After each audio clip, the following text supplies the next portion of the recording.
BGMC is part of the missions arm of the Assemblies of God, where we teach kids about the importance of missions, raising money for missionaries, giving, stewarding that money that God has given to us, and we get to have fun in doing it, don't we, guys? Yeah, no. Some of these kids are not too excited. Those are God's kids. Those are God's. He was a little shocked last week when I said, hey, we hit the funds. So I have a razor here. Uh-oh. And we're going to shave this thing off right now. Hey, you know what? There's somebody here that probably should do this, not me. And since it's Mother's Day, Mrs. Janich, do you want to shave your son's beard? Here we go. I think she's earned this, so I'm going to give her this. I decided to bring my own. He looks a little... Here, do you want to use this instead? That may be a little bit safer. I'm gonna take those. I want him to have a heart attack. Did you pray? Shave. Okay. Is it on? No, it's not on. Oh, God, help me. I have. Don't go against the grain. Have you never shaved somebody before? No. Oh. Down. Yeah, down. Okay, ready? I'm ready. Let's do it. Stop that.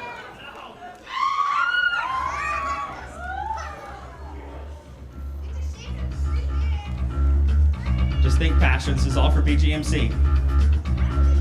Kids overseas in the Philippines are thanking you right now. Oh, it's hurting.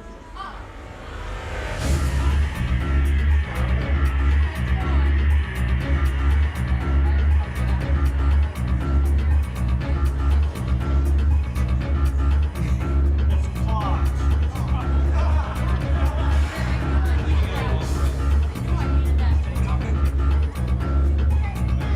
All right, let's try it out.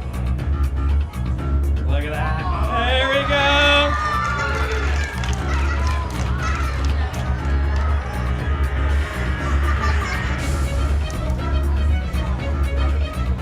Get out of here.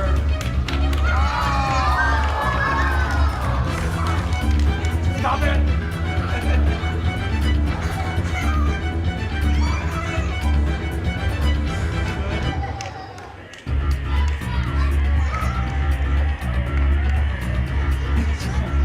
Let me do that last bit. Look at that. I think Passion just seriously shed like 10 years.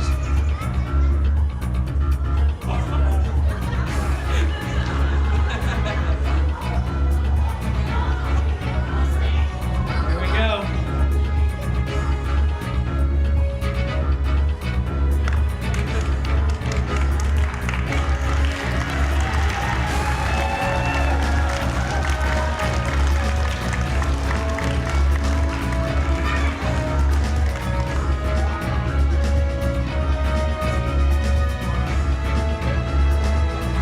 You're keeping the mustache. Should we let him keep the mustache? We'll let you keep the mustache. It's all right. Thank you. You know, we've got a great Passion that's wanting to be such a big sport. We appreciate it. Give it up for Pastor Jason, guys.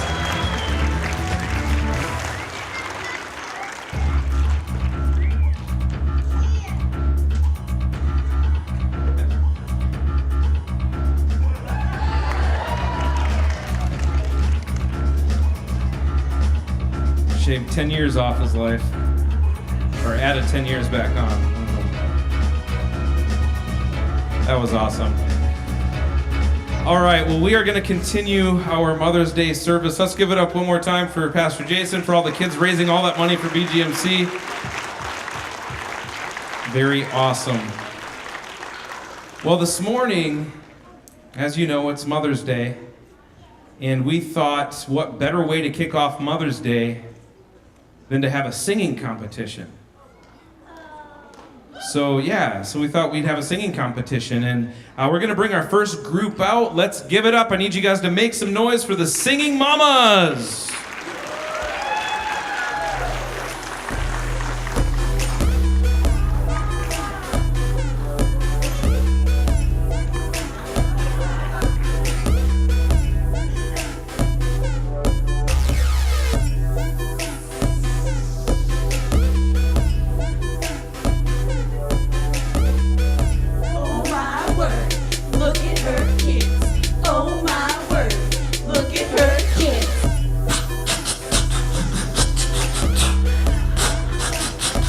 Yeah, let's cut it. Cut. No. It's not gonna work. No. It's not gonna cut it. This isn't what we talked about. You might be surprised you like it. We got a Well. big finish. Just, okay, all right. Okay, well, that's kind of disappointing because this was supposed to be our big break. Thank you for backing us up. But what are we supposed to do now? I mean, I guess on the bright side, we are kind of performing on a pretty big stage as it is. I mean, not this stage, but life. That's true. Yeah. I mean, as moms, we wake up every morning and people are watching us. It's our husbands, our parents, our in-laws, our friends, our kids. They're all watching us, and it actually can be kind of tough, especially when you feel like you're being judged or critiqued. And when it comes to our life's performance, it's really important to remember who the true critic is that really matters, and that's our Heavenly Father. And as moms, when we go through life, it's important to know that God's not asking us to do a monologue or dialogue or, a rap, but He's asking us to do a full-scale musical. He's asking us to sing. That's true. So we want you just to join in our conversation today. We are excited that it's Mother's Day and that we get to share with you. We consider it an honor to be here. I consider it an honor to have these ladies, plus Brittany. We're missing one of our ladies. We're missing one. But it's an honor to serve with them and just be a part. So we are excited to share with you what it is like to sing in mom life. And so that's what we're going to be talking about today. And so each of our points starts with the letter. And so our first one is S for sensitive. And so just to start off, we were talking and we've been praying about that today is Mother's Day and it's exciting and joyful and everything, but it's not that way for everyone. There might be people here today who really want to have children but are not able to at this time, or maybe you've lost a child, or your mom is no longer with you. And so today kind of marks a sad place. It's a difficult day. It's a hard day. And one thing that we were talking about is no matter how hard today may be, you still have something to give. You are still someone that is being a mom to someone else. So whether you've birthed a child through your body or in your heart, whether you are an influencer at school or your work or as a mom or teacher, you are giving someone hope and you are speaking into people's lives. And so we just wanted to make that known that we do think about, as moms, those that have that grief today. We are sensitive to that. Absolutely. And I think also as we're thinking about the word sensitive, I always look at a word and I say, what does that really mean? I love thesauruses, so I looked up some synonyms for sensitive, and here they are for you. Thoughtful, sympathetic, understanding, perceptive, considerate, and caring. So that's a big job as a mom, to be sensitive. A lot of times it's our job to do the heart repair, to do the self-image repair. It's our job to give those eye of the tiger pep talks to our kids' spirits. And on a really good day, we feel we did a pretty good job, We feel like Mommy Balboa, and we're gonna run to the top of our staircases and give that Rocky shout out. But not every day is a good day. And what about on the bad days? What about those days when we look at our kids and we don't know what they need. We don't know how to minister to them. We don't know how to be that sensitive mom. Well, if you have been in church, you have heard people talk about being sensitive to the Holy Spirit. And we know, well, when we're sitting in our pews, we should be sensitive to the Holy Spirit. Or if we're witnessing to someone, we need to be sensitive to the Holy Spirit. But sometimes we miss it in our home. We don't think about being sensitive to the Holy Spirit when, we're vacuuming or giving a bath. So I want to take a look at a verse. It's Galatians 5:22. And I think that this verse gives us hope for our everyday mom-kid lives. It speaks to us. This is what it says. You know it this way. The fruit of the Spirit is love, joy, peace, patience, kindness, goodness, faithfulness, gentleness, and self-control. That's a great verse. But I'm going to read it to you from the Message Bible. And I want you to pay attention because it's something new to me, the way it speaks. And I really think that it can be life-changing as moms to think about our homes as a place that we can walk in the Spirit if you don't already. It says, but what happens when we live God's way? He brings gifts into our lives much the same way that fruit appears in an orchard. Things like affection for others, exuberance about life, serenity. Serenity, guys, in our homes. Now, how many of us could use that most days in our houses, right? Well, it continues. It doesn't stop there. We develop a willingness to stick with things, a sense of compassion in the heart. So for those days that we can't look at our kids with those eyes of compassion, which sometimes is every day at certain seasons in our life, God has us covered. He, by His Spirit, can give us that compassion that we need. Well, the end of the verse says this: we find ourselves involved in loyal commitments, not needing to force our way in life, able to marshal and direct our energies wisely. That I love. I know that I need a lot of help directing my energies wisely. It's not always worth it to argue with your kid about whether they can wear that Superman cape to Walmart, or to talk to your little girl who's 3 years old and she insists she can do her hair and you insist she still needs help because 3 ponytails isn't even a thing, but she wants to do it anyway. Well, sometimes we just need to let some of those things go. And I think that if we talk about being sensitive to God and His Spirit, if we can think about God sitting up in heaven, smiling down on our little ones or our big ones, then maybe we can be able to take a step back, take a breath, and say, you know what? If God is smiling about it, maybe I'll smile instead of stress. Well, I think that if we continue to just do our best and try to listen for His Spirit in our homes, we might find that He doesn't really care if our kids' socks match. He might, but He may not. The point is that we need to learn to be more sensitive to the Spirit of God and His preferences and concerns, and less worried about some of our own preferences and concerns, especially when some of ours might cause us stress or cause us to be drained. So if you're a mom in a nuclear family, or if you're a mom in a blended family with stepchildren, or a single mom, no matter who you are, being sensitive and walking in step with God's Spirit can give us insight into our kids that we might not see otherwise. And I think as we do that, we will become the moms that we want to be. But even more importantly, it'll help us to become the moms that God wants us to be. Amen. And just another point to add on to sensitivity is an area that we should be sensitive to is our marriage. When we bring that new baby home, it changes the dynamics of your home. Whether you're a new mom or you're a veteran mom who's done it a couple times before.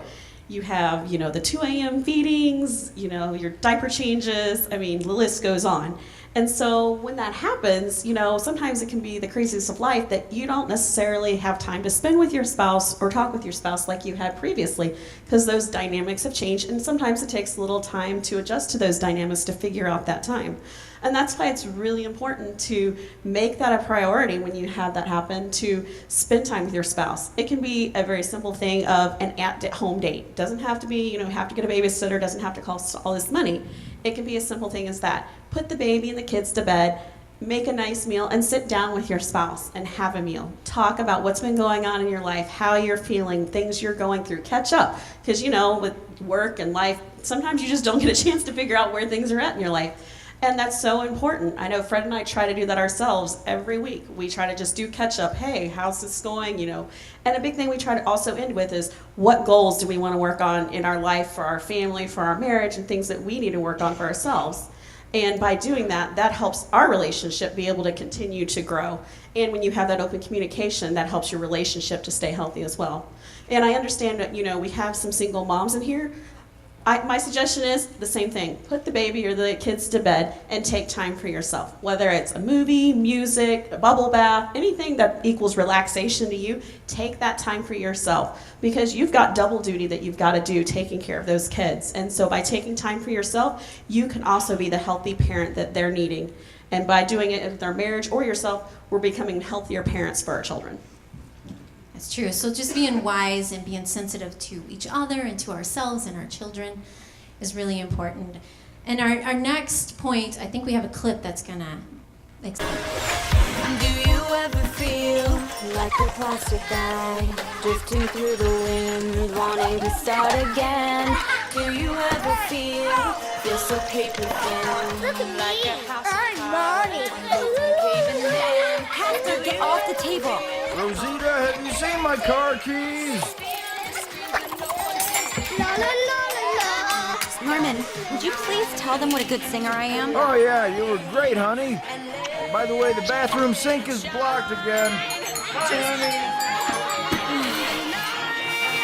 Like the 4th of July.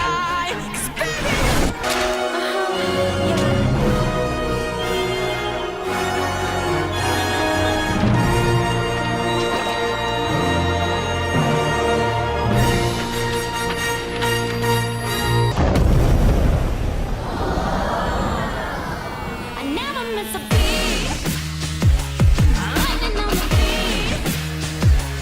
That's the thing I see. That's the thing I see.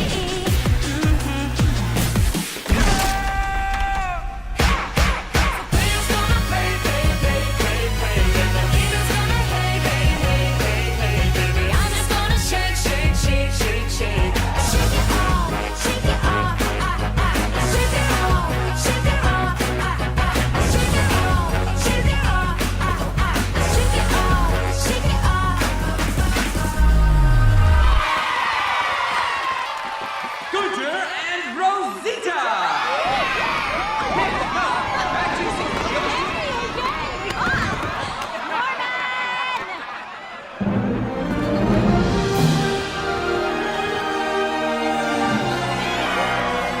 All right, Piggy Power. Biggie Power! I love that. And so our next point is identity.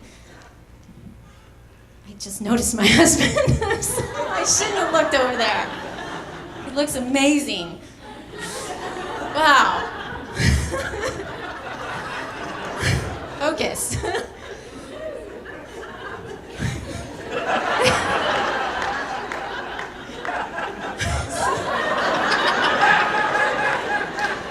He looks really different. No. So embarrassed. Okay. So identity. and so as in the little clip, don't lose who you are. Don't lose who you are when you become a mom. Sometimes when we become a mom, we just get into the mom mode. We're just, I'm a mom and nothing more. It's like when you go to the pumpkin patch and they have those corn mazes, which I hate, but I don't know. You go in them and you're trying to maneuver around every corner, but when you're a mom, it's like diapers, and then it's pick up kids and drop off kids, and around another corner of new things with kids, and just laundry and cleaning. And then you get to the end and you're like, now what?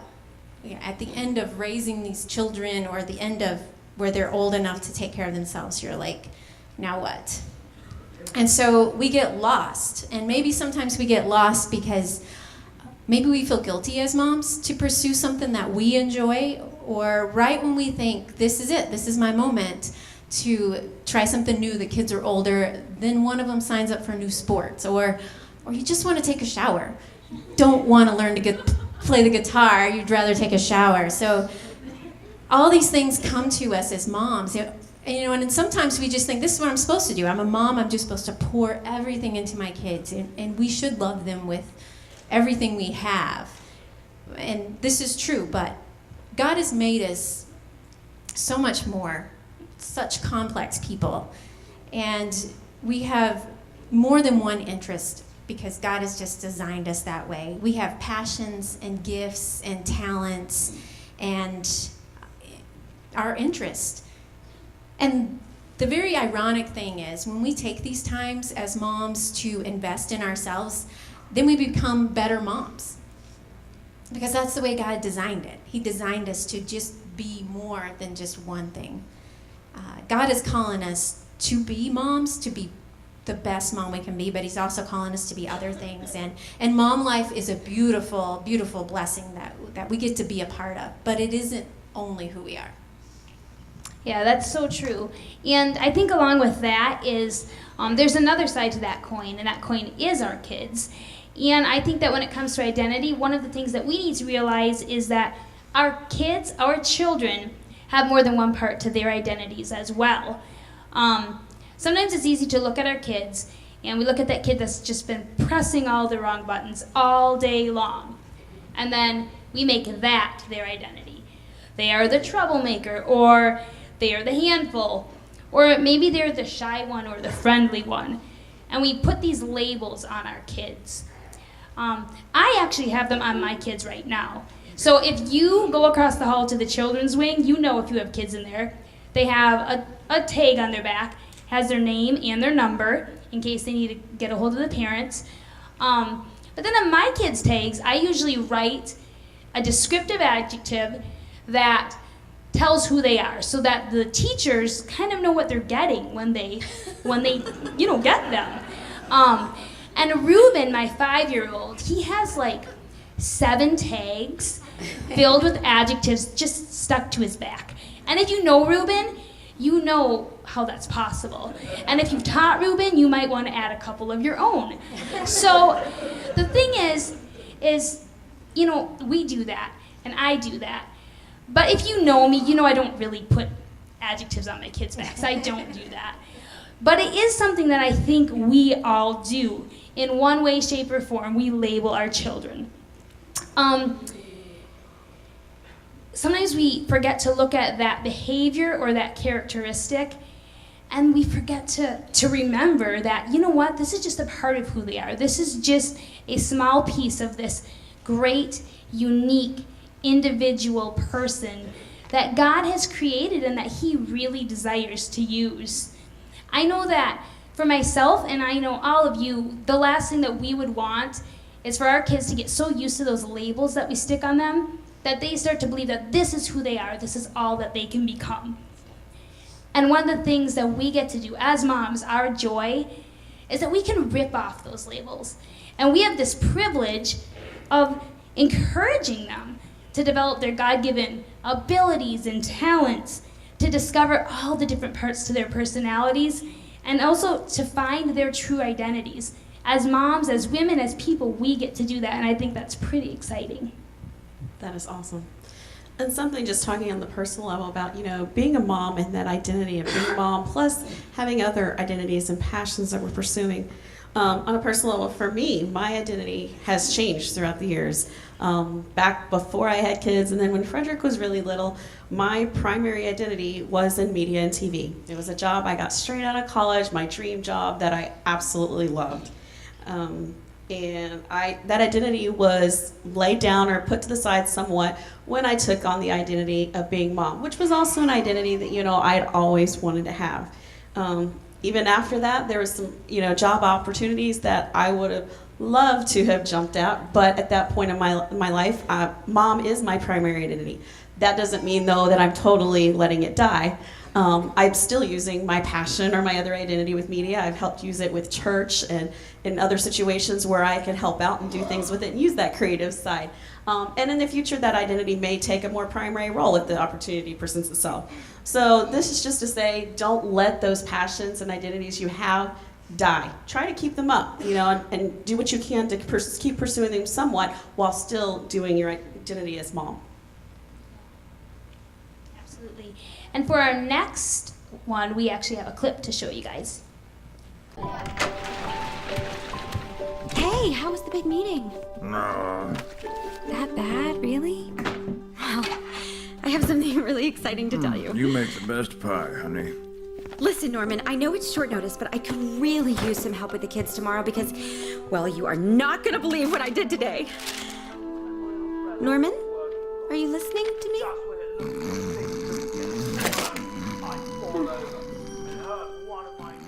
Well, when I saw this clip and when I was watching it with Scott, we were laughing hysterically because this is like, this pig house is our house. So we, it's funny when we're looking at it, but If you're a mom or not a mom, we've all been in that situation where we feel misunderstood or we feel ignored, overlooked, just like nobody is paying attention to us. And it's not funny when it's really happening. Sometimes it can really hurt. We want the attention. We want to, talk to our family, but our husbands are tired and our kids are busy, and we want that quality time, but there's not enough hours in the day. That brings us to our third point, and that is N, and it is that God wants us to be needy. We need to be needy. And you guys are like the men. You just got red and you started sweating and your eyes are popping out of your heads and you're like, stop speaking now, woman. But it's the truth. God created us to be needy. He put desires in each one of us to be heard, understood, fulfilled, loved, and pursued. There's not anything wrong with you. That is how He created us. Now, before there's a riot, there is a catch to this statement. All of those things that God put in us, He placed them in us as women and as mothers. But they're so much deeper than any person can even meet in us. It doesn't matter how awesome your husband is. It doesn't matter how wonderful your kids are. They were not meant to meet those needs and to meet those desires and to fulfill you completely. That is only God who is meant to do that. He's the only one who is meant to fulfill those deep needs in our hearts. So guys, you can breathe a sigh of relief. Really. And you know what? You're off the hook for this one point a little bit. So. Well, in talking about needy, I decided to share a story. It's part of our life at a point that we were really needy. As some of you know, Brandon, our 7-year-old, is usually running around. Fussy, sick baby with a fever. We tried the normal things of get the fever to go down, calm the baby down, and it wasn't working at all. And, finally it's like, okay, we need to take him in and get him checked out. And took him in, and they did some tests and diagnosed him with bacterial meningitis. And at that point they said, it'll be a 5 to 10 day admission, we're gonna get him the antibiotics and you'll be out of here in no time, no big deal. But things didn't quite go the way they had planned. He ended up being in the hospital for about a month.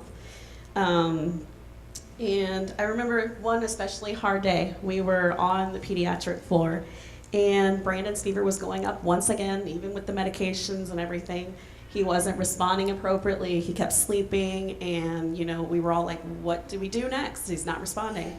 And at that point, the doctor that had been caring for him came in and said, I think it's time we call in our pediatric ICU doctor to assess him. He goes, because I think he's getting beyond the scope of what I can care for.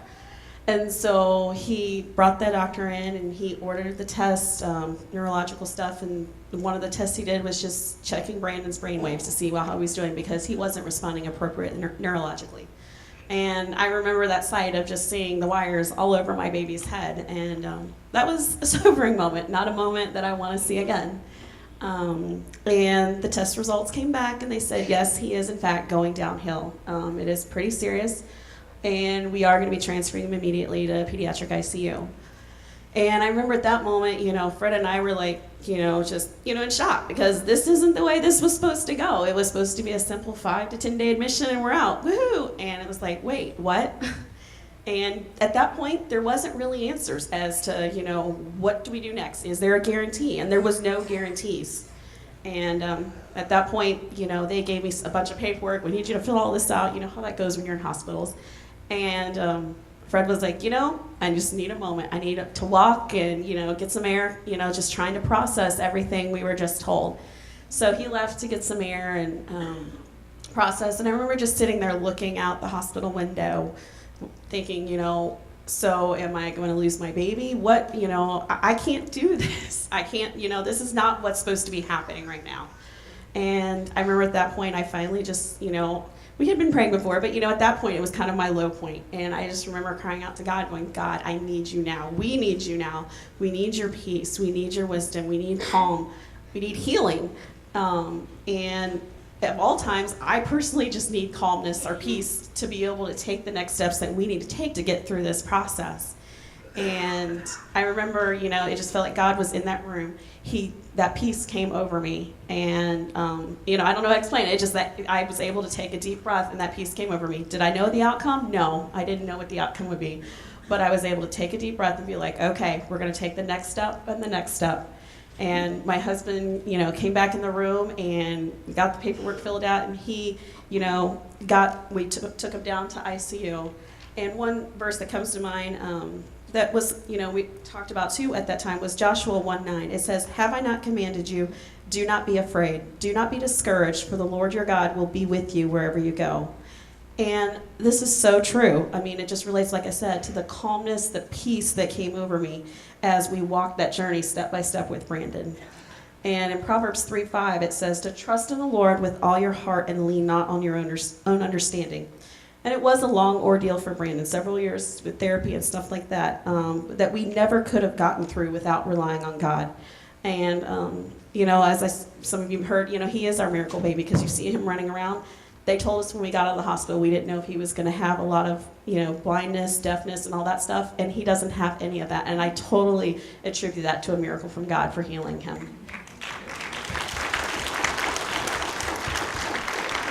Thanks so much for sharing that. It's just a moment where all you had was God.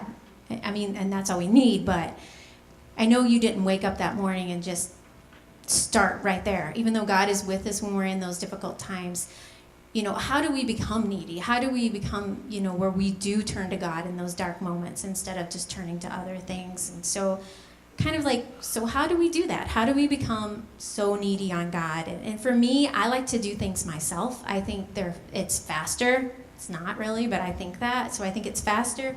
And then I like to have steps that I follow. If I do this and this and this, and I even do that in like my devotion life. I'm like, I read, I write it down, I pray, and move on. And then I just try to do my day by myself instead of being needy on God. I want to be that person that has it all together, never does that messy cry, but I fail. And I fail because I'm not being that needy on God. I'm not calling out to him to help me through because I just want to do it by myself. And I would never admit this, but I really think, you know, I can do it even without Jesus. And I wouldn't say that like in my normal life. I would just do it because that's what I'm doing when I try to be joyful and I try to serve others and I try to be content. And then I fail time and time again because I'm doing it on my own. I'm not being needy on God. And I get that our world gives needy a bad name. No one wants to be the needy person, but because the world says, you know what, look for inner strength in yourself, you know, find inner strength there and then move forward. But God tells us in his word in Isaiah that he gives strength to the weary and he increases the power in the weak. And so when we come needy to God, that is when we're going to get strength. That's when we're going to not fail because we're walking in him. And it's in those moments when we're needy, that's when we're going to grow. I'm sure you grew that day and that month. That's when we grow. And so by taking everything to God, not worrying about it, but taking it to God in prayer, and a big thing is just, it's not just one prayer. You wake up in the morning, you talk to God, and that's it. It's those small whispers throughout the day. It's those small moments when you're like, God, I need you to help me through this. I need patience. I need love. And it's whispering that throughout the day that is going to help us when we come to Jesus with our weakness and walk in his grace. And to remember that our journey with Christ is not just a moment. It's not just a dot to mark on, but it's a relationship. It's a relationship we're having daily, and it's not just something we're going to check off our list. Oh, I'm a Christian, I'm moving on. It's something that's daily that we're going to have to seek out and make time for. And that's how we become needy, but in a good way. Amen. And this brings us to our last point in Sing, the G, which is for gratitude. Sometimes we as mom let life overwhelm us, whether it's schedules or, you know, just things get crazy in life and you get overwhelmed and we don't take the time to just slow down and cherish the moments we have with our kids. Those days go by so fast. I know if you talk to, you know, grandmothers out there, they will tell you, man, I wish I had taken a moment, or hey, I'm so glad I took a moment to remember this moment. And so I think it's so important that we as moms just take the time to cherish the moments you have with your kids, to have those memories that you're going to love for years to come, that your kids will remember, that you will remember, and can talk about in those family get-togethers years from now. An example of this happened recently when we were in Virginia visiting my parents. My parents, when we lived there, we were over at my parents' house a whole lot, and they had this glass patio door that went out to their backyard. And I have 6 kids, so 6 kids and a glass patio door means it was pretty messy all the time. And so, after we moved here, my mom, of course, cleaned the door. So when we were back visiting again, of course, all my kids were running out the door, and there was fingerprints all over it, and I kind of laughed, and I was like, sorry, Mom, your door is pretty messy again. And, and she's like, oh, don't worry about it. She's like, the last, when you guys move and I had to clean it the last time, she's like, I almost cried. She's like, I really miss those fingerprints. And she's like, I may just leave these here for a while just because I miss having, the time with my grandkids and seeing those fingerprints on the door. And, that just kind of gave me a pause that, and something as simple and messy that, we could have gotten frustrated with, like, oh, it's one more thing to clean. My mom took the time to cherish the moment of her grandkids' messy fingerprints. That's awesome. I have a great verse, Philippians 4, 6, and 7. And I think it's great when talking about thankfulness, but I use this in pretty much every single area of my life. I think it's applicable.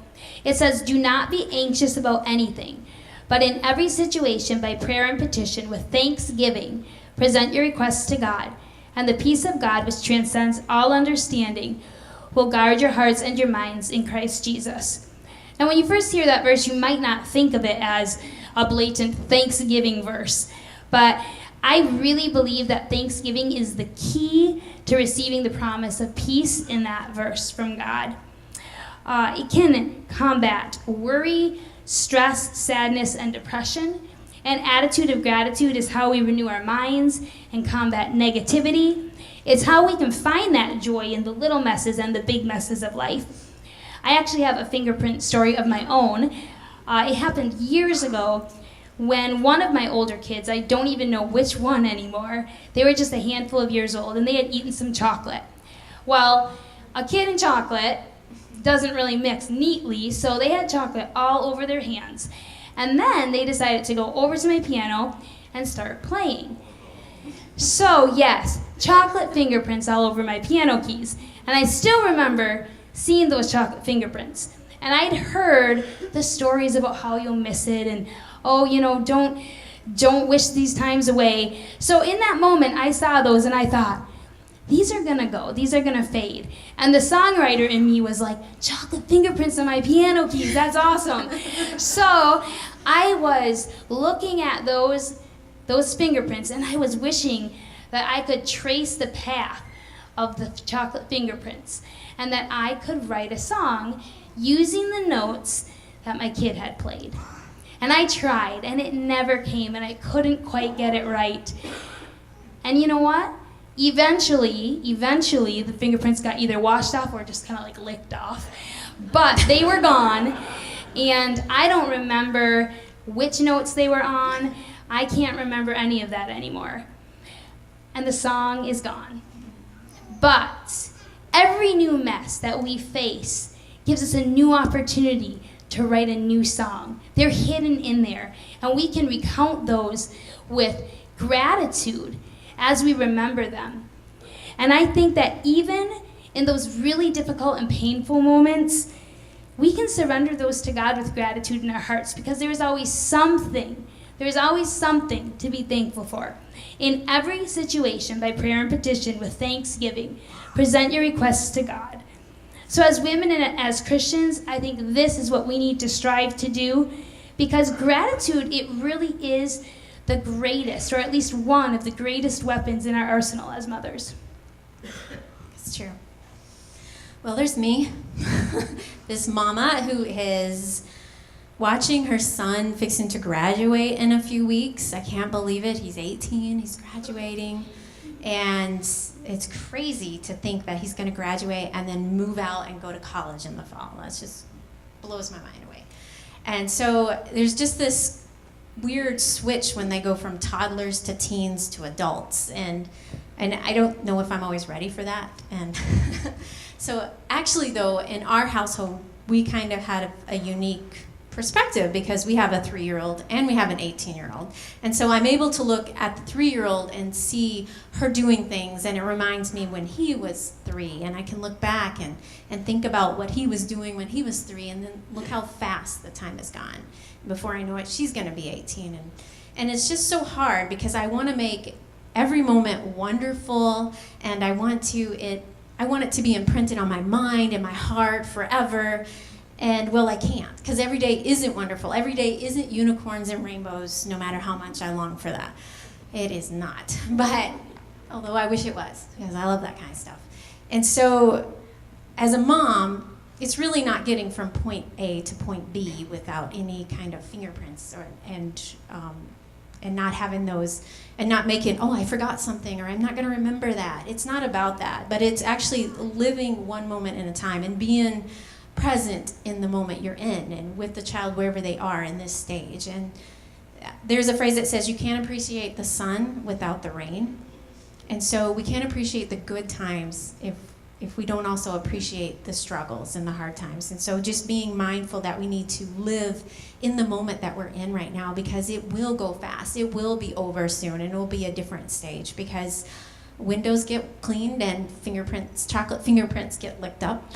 So we have to live in that stage of gratefulness, that gratitude always, and just in this moment that we're right now, no matter how chaotic and crazy it may seem, just finding something to be grateful for, because we don't want to miss out on this wonderful thing called mom life, because it doesn't slow down, and we don't want to forget to sing.